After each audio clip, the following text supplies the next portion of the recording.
The Red Forest is an area of approximately 10 square kilometers covered with forest, adjacent to the Chernobyl Nuclear Power Plant, which received the largest amount of radioactive dust emissions during the reactor explosion on April 26, 1986.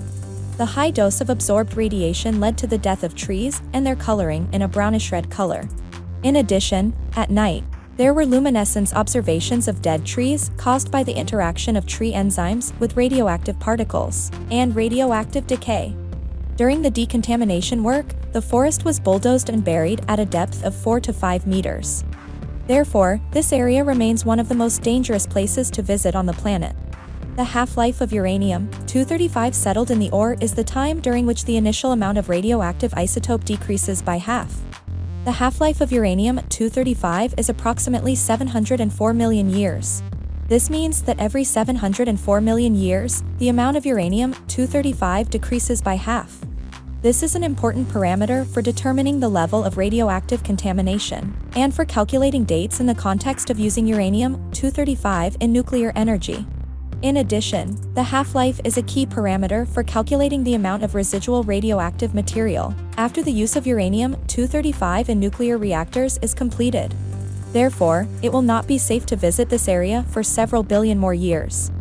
Hello, this is Lily. Today, I will tell you about what the Russian occupiers did in the Red Forest and what consequences they faced. Please subscribe to the channel and like this video. It will help the channel grow. In the meantime, I will tell you the story. The Chernobyl nuclear power plant was captured by Russian occupiers on the first day of their invasion of Ukraine, February 24, 2022, and remained under occupation until March 31, which is 35 days.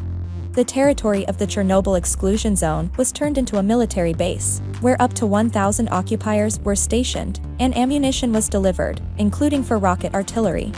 The Russian occupiers thought that it was a safe place for them, as the Ukrainian armed forces would not shell or storm this object due to the danger of damaging the sarcophagus of the fourth power unit, the nuclear waste storage, and the danger of raising radioactive dust, which is present throughout the entire Chernobyl exclusion zone. But this did not save the Russian occupiers. To strengthen their positions, they decided to dig trenches around the Chernobyl nuclear power plant and directly in the Red Forest. The occupiers reached the Chernobyl nuclear power plant via a forbidden route on heavy equipment, raising radioactive dust, which they breathed in and which settled on their uniforms and equipment. In addition, they dug trenches there, disrupting the natural protective barrier and exposing more dangerous and contaminated layers of soil. As I mentioned earlier, it will take several billion years for the Red Forest to be safe to visit. So this can be compared to the fact that at least 1 second has passed from the nuclear reactor explosion to the occupation in the Red Forest, although it has already been 36 years. They ate, drank, and smoked there, violating all sanitary norms. As a result of these actions, 73 occupiers developed symptoms of radiation sickness, and on March 31st, they were transported on medical buses to the Gomel Center for Radiation Medicine in Belarus.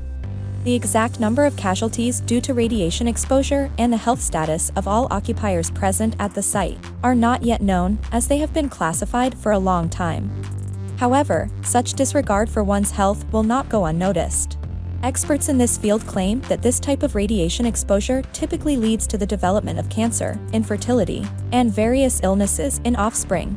Meanwhile, Russian Lieutenant General Shamanov claimed that all talk of their soldiers being exposed to radiation in the Red Forest and Chernobyl is a lie, and that these positions were occupied by partisans during the Great Patriotic War, and none of them had radiation-related illnesses.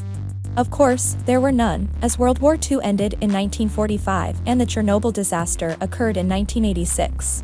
Listening to such statements, I have no questions about why the occupiers' commanders ordered them to dig in around the forest area. They are simply ignorant of history and do not understand the seriousness of the situation. The occupiers were able to break all possible rules for staying in the Chernobyl exclusion zone, and now they will pay for it for their entire short lives. Death from radiation sickness is the most severe and painful in the world.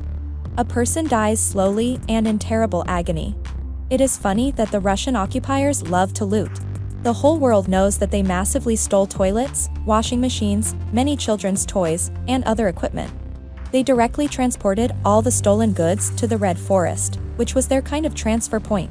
When fierce battles raged on the outskirts of Kiev, Russian occupiers from Belarus delivered ammunition to the combat zone by cargo trucks, and on the way back, they went to the Red Forest, where they loaded up on looted items and took them to Belarus. In these shots, you can see how Russian occupiers send looted items to Russia from a post office in Belarus to their own homes. Their relatives don't even suspect where these things came from. It's even horrifying to imagine that they use radioactive toilets, wash clothes, and their children play with contaminated toys. This is what ignorance of history and physics can lead to.